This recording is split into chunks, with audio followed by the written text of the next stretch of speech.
Pa kad promatramo da je 2011. deficit po našoj metodologiji bio nešto manje od 15 milijardi kuna, što je negdje oko 5% bruto društvenog proizvoda, onda smo znali da postoji deficit. Isto tako, ako promatrate izvješće Europske komisije, koja je po ESA metodologiji utvrdila da je deficit 25 milijardi, onda smo itekako znali da taj deficit postoji. Ono što smo mi pokušali Europskoj komisiji dokazati, što je osnovno, da rečete da li je to redovito ili je to izvanredno što se nama događa sa deficitom. Pa 2012. godina je godina u kojoj mi pokazujemo da smanjujemo deficit. Pa po našoj metodologiji tu godinu imamo deficit od 10,5 milijardi, što znači nešto više od 3% kad gledamo bez cesta i bez voda. Znači da smo uspjeli već u prvoj godini stabilizirati taj dio. Nismo uspjeli stabilizirati javni dug. Zašto nismo uspjeli stabilizirati? Pa, netko veli vlada ne radi ništa, ali očito da restrukturiranje brodogradnje i s druge strane privatizacija brodogradnje je povećala javni dug za preko 10 milijardi i unijela obvezu da u nekoliko narednih godina dodatnih 5 milijardi damo za brodogradnju. To se zove restrukturiranje, košta. I znali smo da košta. Željeznicama se mučimo već 2 godine. Danas ste čuli zadnju vijest, nema privatizacije Carga. Zašto? Nemamo interesa za to. Opet restrukturiranje pada na državu.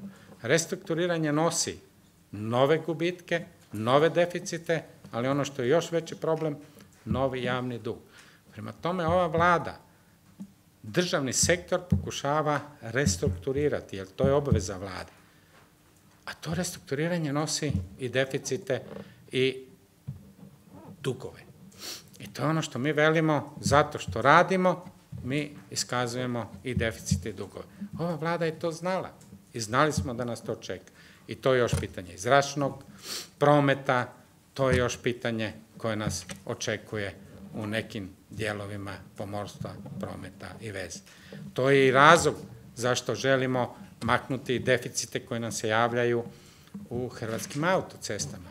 Ovu godinu treba otplatiti 750 milijuna eura. Nema tog novca u Hrvatskim cestama. Nema tog novca. Platit ćemo ga iz jamstva. Opet to povećanje duga. A sve to povećanje duga znači veću kamatu. A ta veća kamata znači deficit. Na tome znali smo što nas čeka i znali smo da to jesu posljedice neprovođenja mjera restrukturiranja i upravljanja javnim tvrtkama. S druge strane, ono što pokušavamo također objasniti, zašto smo ušli u Europsku uniju? Pa valjda zato da bi povećali izvoz, da bi tržište Europe bilo izazov za naše tvrtke. Jer naše tvrtke pokušavaju reći da mjerama vlade smanjili smo domaću potrošnju, ali od 1.7. imate cijelo europsko tržište. Nema izvoza. Nema izvoza. Europa vam je rekla da smo smanjivali opterećenje privrede i sa zdravstvenim doprinosom, u 2 godine to je 5 milijardi kuna.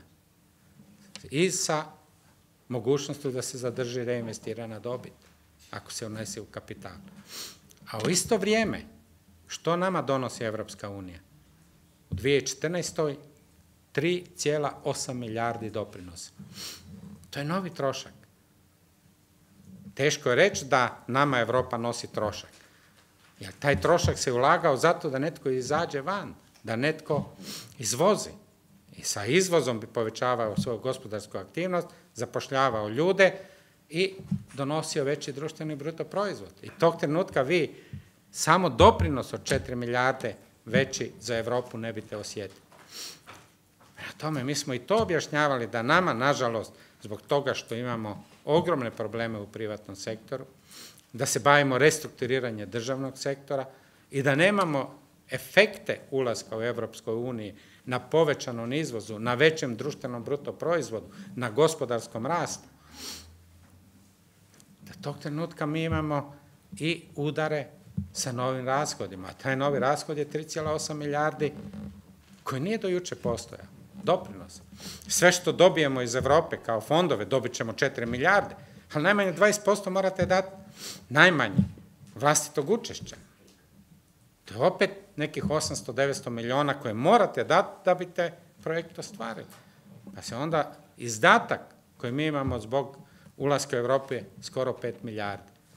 Skoro 5 milijardi. Da, računali smo da je to trošak našeg članstva Evropske unije, ali je taj trošak morao rezultirati većim izvozom i možda nekim novim ulaganjima u Hrvatskoj. Nije rezultirao. I to je ono što mi vrlo jasno objašnjavamo, da možda će to biti sa zakašnjenom reakcijom.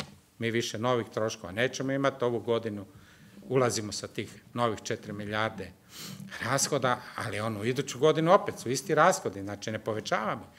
Ali valjda ćemo povećati izvoz, valjda ćemo povećati bruto društveni proizvod, valjda će napokon naša privreda ići prema evropskim tržištima. I tog trenutka vi vidite da efekat ne može biti samo ušteda. Efekat mora biti veći gospodarski rast. Veći gospodarski rast. Ali ono što mi moramo prestati u Hrvatskoj razgovarati, da li je hrvatsko gospodarstvo porezno toliko opterećeno da je nekonkurentno? Nije istina. Nije. Pogledajte tablicu, vidjet ćete da smo u donjem dijelu po porezkim opterećenjima. A s čime se bavimo? Restrukturiranjem i privatnog sektora. Istina, financijskim restrukturiranjem.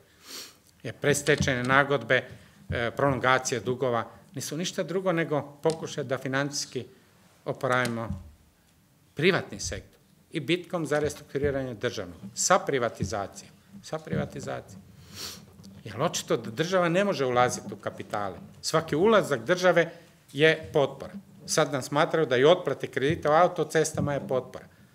A tamo su nam jamstva i garancije da ćemo otplatiti. Prema tome, Evropa nalaže bitku za konkurenciju. Ne prihvaća da država uđe u nijedno društvo, makar ono bilo i državno, sa nikakvim potporama. Zato ja smatram da sve ove događaje koje se napisaju pokazuju da oni nisu redoviti proces poslovanja i ja bih rekao korištenje sredstava državnog proračuna. To je ono što se nama događalo. Jer smo napokon pokrenuli proces restrukturiranja državne privrede i s druge strane ulazak u Evropu ima svoje rashode. I to su nama rashodi koji su nam povećali deficit, a koji su nam značajno povećali dug.